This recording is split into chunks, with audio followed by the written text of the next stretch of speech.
I guess it's something that I feel good about, that I started, over 10 years ago, and now we had the premiere last night here at Disneyland, and there's a Cars Land that my kids get to go do the rides, and yeah, it's just something that I feel proud of. I took the 6-year-old a few years ago, and he wasn't tall enough yet for the Cars Land, so he was able to do it last night, and the 3-year-old was too small, so he had a meltdown, and then we had to take him over to do the Mater ride, so he was able to do that, and we got him back with that one. Well, I think that, that in the first movie, he's obviously, Lightning McQueen's kind of this, arrogant rookie driver, and in Cars 3, it's kind of come full circle where, he's still winning, but there's a new generation of racers that are, coming at him, and these guys are really good. So he's kind of, facing that, what's he gonna do to, to stay relevant. I would say the biggest change is, that he's gone from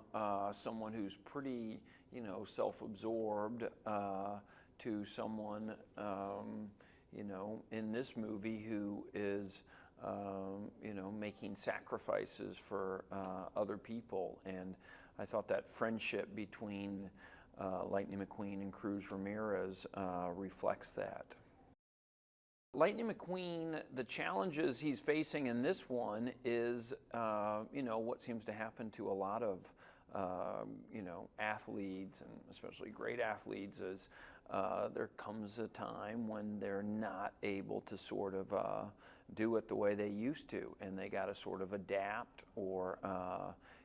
change up their game a little bit. So that's what he's facing. Jackson Storm is the nemesis of Lightning McQueen in Cars 3. He is this, he's this really sort of brutally efficient car that just kind of knows how to win, and it really catches Lightning McQueen off guard. Well, in order for Lightning McQueen to kind of stay competitive with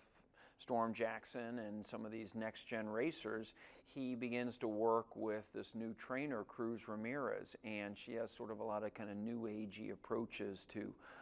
training that at first sort of irritate Lightning McQueen, but then she begins to sort of win him over because there's sort of a, there's such a genuine kind of,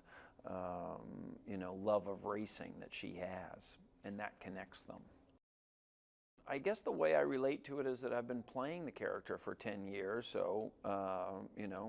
10 years ago, I didn't have any kids when I was playing him, and, now there have been a lot of changes, so I can relate to that. Well, what I liked about the character of Cruz Ramirez, and what seemed to sort of resonate with the audience that I watched it with, is the idea that that it's sort of a merit-based thing, that if you've got the skill to race, nothing should stop you, and just because you're a girl doesn't mean that you that you can't love racing and can't be a racer also. Well, my dad, I think, was a mentor who obviously, gave me a lot of help and inspired me. And then professionally, James L. Brooks was a big, help and mentor to me and Wes Anderson when we first got to Los Angeles. Well, I think because my dad, and because I've benefited, over the years so much from other people's help and interest and support and love, that I have tried when a friend is called and their kid is looking for to be an intern or something, I've tried to help, and am very aware of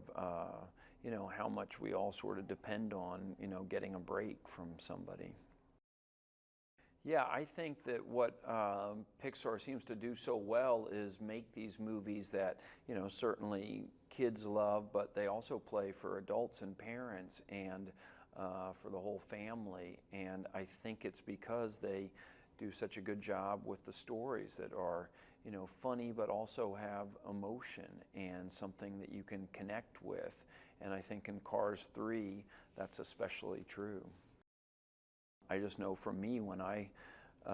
watched it last night with my kids, I just think it's an affecting movie with you know, kind of very, you know, moving scenes.